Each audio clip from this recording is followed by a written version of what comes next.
नाज़रीन, अमेरिका के जनूबी कोरिया से थाड हटते ही किम जोंग उन ने दिखाई आंखें। 5000 टन के जंगी जहाज से दागे नई मिसाइल। दुनिया इस वक्त बारूद के ढेर पर बैठी नजर आ रही है। एक तरफ मिडल ईस्ट में 28 फरवरी से शुरू होने वाली ईरान और अमेरिका इजराइल की जंग भयानक शक्ल इख्तियार कर चुकी है, तो दूसरी तरफ शुमाली कोरिया ने अपनी फौजी ताकत का मुजाहरा करके आग में घी डालने का काम किया है। मैं हूं इरफान रैना और आप देख रहे हैं न्यूज़ 18 का digital platform.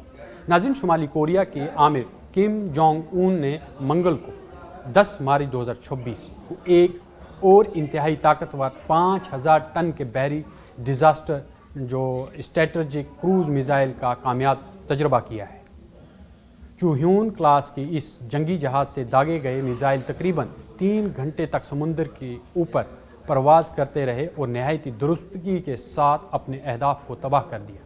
Kim Jong Un की खुद अपनी बेटी के साथ इस मिशन की निगरानी कर रहे थे, जो साफ इशारा है कि प्योंगयांग अपनी समुद्री ताकत को कई गुना बढ़ा चुका है। ये टेस्ट ऐसे वक्त में हुआ है जब जनूबी कोरिया और अमेरिका अपना सालाना फौजी मशक फ्रीडम शील्ड कर रहे हैं। शुमाली कोरिया ने जिस जहाज से मिसाइल दागा है वो चोह्यून क्लास का नया डिजास्टर बताया जाता है, यानी कि ये एक डिस्ट्रॉयर बताया जा रहा है। ये तकरीबन 5000 टन सलाहियत वाला जदीद जंगी जहाज़ है। सरकारी टीवी फुटेज में दिखाया गया है कि किम जोंग उन एक कमांड सेंटर से इसे लॉन्च को देख रहे हैं। उनके साथ उनकी बेटी भी मौजूद थी। मिसाइल तजर्बे में एक के बाद एक कई क्रूज मिसाइल दागे गए। इस तजर्बे के पीछे वक्त भी काफ़ी अहम समझा जा रहा है। अमेरिका और जनूबी कोरिया ने 9 मार्च से अपनी सालाना फौजी मशकें शुरू की हैं। इस मशक का नाम फ्रीडम शील्ड है और ये 19 मार्च तक जारी रहेगी।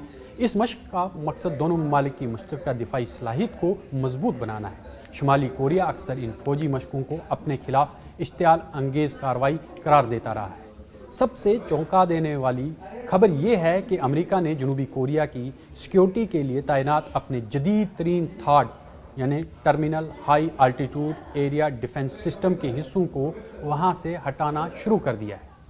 रिपोर्ट्स के मुताबिक ईरान के साथ जारी जंग की वजह से वाशिंगटन को उनके जो हथियारों की ज़रूरत अब पड़ रही है, क्योंकि अब मगरबी एशिया मिडल ईस्ट में महसूस हो रही है उनकी किल्लत है। इस वजह से अब जो दीगर जो ममालिक हैं वहाँ से थाड सिस्टम को हटाया जा रहा है। सियोल के जनूब में वाक़ा सोंगजू बेस से थाड लॉन्चर्स को हटाकर ओसान एयरबेस ले जाते हुए देखा गया है।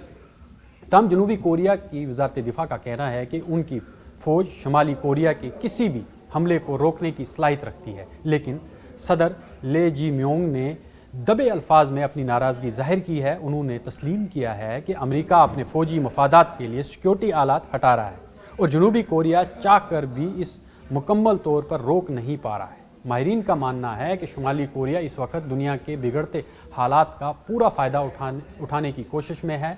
अमेरिका इस वक्त ईरान के महाज पर बुरी तरह उलझा हुआ है। ऐसे में किम जोंग उन अपने मिसाइल बेड़े को अपग्रेड करके अमेरिका पर दबाव डालना चाहते हैं। शुमाली कोरिया ने खुलकर ईरान की हिमायत की है और अमेरिका इजराइल के हमलों को गैर कानूनी करार दिया है। प्योंगयांग ने ईरान के नए सुप्रीम लीडर मुज्तबा खामनाई के लिए भी अपना एहतराम जाहिर किया है, जो दोनों ममालिक के दरमियान बढ़ती कुर्बत को जाहिर करता है। प्योंगयांग ने भी ये कहा है कि ईरान की खुद मुख्तारी का एहतराम करते हैं और खित्ते के अमन को नुकसान पहुंचाने के लिए अमेरिका और इजराइल को जिम्मेदार ठहराते हैं।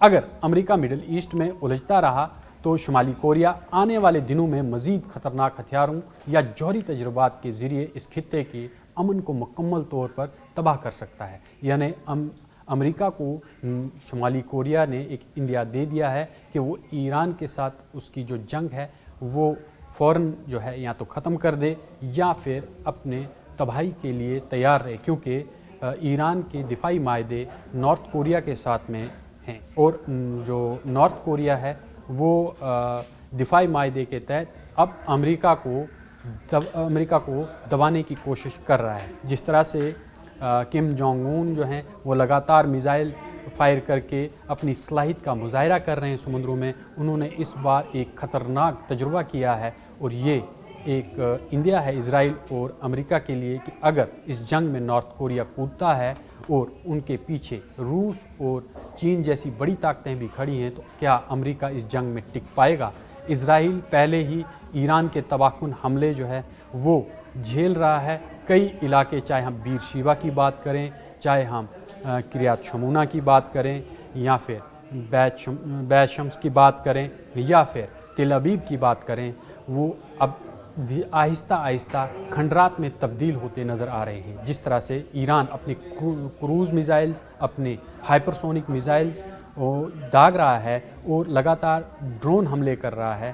حالانکہ ایران کا یہ کہنا ہے کہ انہوں نے ابھی اپنے جدید ہتھیاروں کا استعمال اسرائیل اور امریکہ پر نہیں کیا ہے. لیکن اگر ایران اپنے جدید ہتھیار، جن میں خیبر شکن جیسے تباہ کن ہتھیار، مہلک ہتھیار موجود ہیں، وہ اگر برسانا شروع ہو جاتے ہیں تو کیا امریکہ اس جنگ میں ٹک پائے گا؟ اسرائیل پہلے ہی اپنی قیادت کے اندر نقصان دیکھ رہا ہے. جس طرح سے ایران دعویٰ کرتا آیا ہے کہ انہوں نے بینجویر کے بھائی کو جو ہے ہلاک کر دیا ہے. بینجویر خود بھی زخمی ہیں اور نتنیاہو کے جو بھائی ہیں وہ بھی مارے گئے ہیں. اب یہ کہنا بھی درست ہوگا کہ آہستہ آہستہ ایران جو ہے وہ اسرائیل کی قیادت کو ختم کر رہا ہے. ماہرین کے مطابق جو اسرائیل نے اس بار جنگ ایران کے ساتھ چھیڑی ہے اور جس طرح سے ایران کی قیادت پر حملہ کیا ہے اور ان کے سپریم لیڈر آیت اللہ علی خامنائی کو شہید کیا ہے، یہ اسرائیل اور امریکہ دونوں کو بہت مہنگا پڑ سکتا ہے. آئندہ آنے والے دنوں میں ایران ایک ایسی حکمت عملی کے تحت کام کر رہا ہے جس میں اسرائیل کی قیادت کو ختم کرنے کے امکانات صاف ظاہر ہو رہے ہیں. جس طرح سے ایران جو ہے وہ ٹارگٹ کر رہا ہے اور ان کے پیچھے چینی اور روسی انٹیلیجنس کام کر رہی ہے اور اپنے اہداف کو درست نشانہ بنا رہے ہیں.